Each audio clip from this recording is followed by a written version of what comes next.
Warrior एक भावनात्मक और प्रेरणादायक स्पोर्ट्स ड्रामा फिल्म है जो दो भाइयों की कहानी को दर्शाती है जो बचपन में अलग हो गए थे।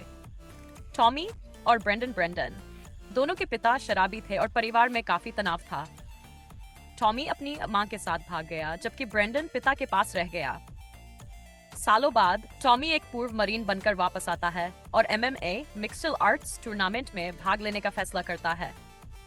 वहीं ब्रेंडन, जो एक स्कूल टीचर है, अपने परिवार की आर्थिक मदद के लिए उसी टूर्नामेंट में लड़ता है। दोनों को नहीं पता कि अंत में उनका मुकाबला एक दूसरे से ही होगा। फिल्म का क्लाइमैक्स बहुत ही भावनात्मक है। द मैकेनिक जो सनी लेदर की एक एक्शन थ्रिलर फिल्म है जिसमें मुख्य भूमिका में जेसन स्टैथम, आर्थर बिशप और बेन फोस्टर हैं। यह फिल्म एक पेशेवर हत्यारे आर्थर बिशप की कहानी है जो कॉन्ट्रैक्ट किलर होता है। वह अपने काम को बहुत सफाई और बिना सबूत छोड़े अंजाम देता है। एक दिन उसे अपने पुराने मेंटर और करीबी दोस्त हैरी को मारने का आदेश मिलता है। मजबूरी में वह यह काम करता है, लेकिन बाद में उसे पता चलता है कि उसे धोखा दिया गया था।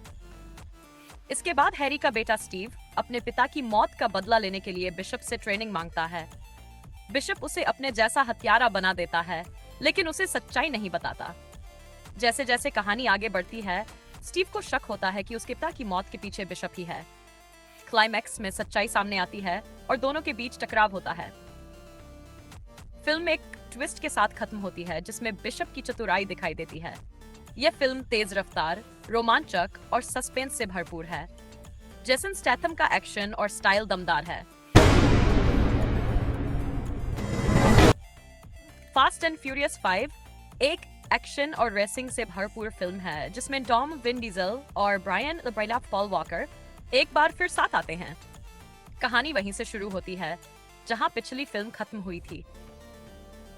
ब्रायन और मिया मिलकर डॉम को जेल से भगाते हैं और फिर तीनों ब्राजील के रियो डी जेनेरियो भाग जाते हैं। वहां वे एक खतरनाक ड्रग माफिया रेयस से टकरा जाते हैं।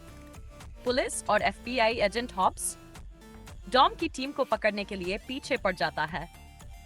डॉम और ब्रायन एक आखिरी बड़ा चोरी का प्लान बनाते हैं जिसमें रेयस के पैसे को चुराना होता है। इसके लिए वे अपने पुराने दोस्तों को बुलाते हैं और एक जबरदस्त टीम बनाते हैं। फिल्म में हाई स्पीड कार चेस, धमाकेदार एक्शन और दोस्ती की ताकत को दिखाया गया है। मिशन इम्पॉसिबल, घोस्ट प्रोटोकॉल एक एक्शन थ्रिलर फिल्म है जिसने ईथन हंट का किरदार निभाया है। फिल्म की शुरुआत रूस के क्रेमलिन में एक मिशन से होती है जो असफल हो जाता है और उसमें धमाका हो जाता है।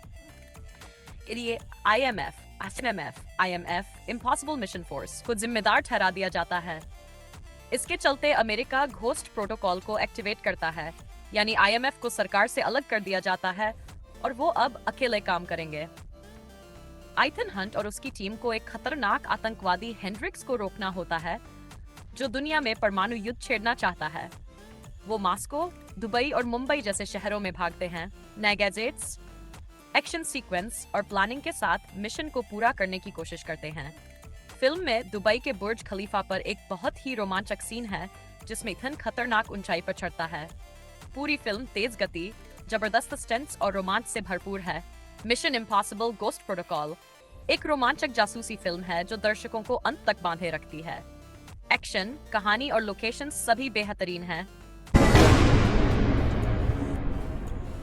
Sherlock Holmes, Game of Shadows film की शुरुआत होती है जब शेरलॉक होम्स एक रहस्यमयी घटनाओं की जांच कर रहा होता है। कई जगहों पर बम धमाके और हत्याएं हो रही हैं जो देखने में अलग अलग लगती है, लेकिन होम्स को शक होता है कि इसके पीछे कोई एक ही व्यक्ति है, प्रोफेसर मोरियार्टी।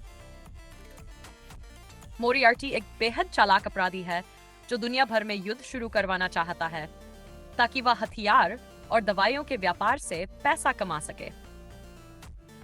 होम्स उसकी चाल को समझ लेता है और उसे रोकने के लिए अपनी खोज शुरू करता है। होम्स के साथ उसका सबसे अच्छा दोस्त डॉक्टर वॉटसन भी है जो हाल ही में शादी कर चुका है। दोनों यूरोप की यात्रा करते हैं, फ्रांस, जर्मनी और अंत में स्विट्जरलैंड, ताकि मोरियार्टी की साजिश को रोका जा सके। फिल्म के अंत में शेरलॉक होम्स और मोरियार्टी की जबरदस्त मानसिक और शारीरिक टक्कर होती है। दोनों एक क्लासिकल शतरंज जैसे खेल में उलझ जाते हैं, जहां चालें दिमाग से चली जाती हैं, लेकिन परिणाम जानलेवा होता है। अंत में क्या होम्स मोरियार्टी को रोक पाता है या नहीं, ये जानने के लिए फिल्म देखना जरूरी है।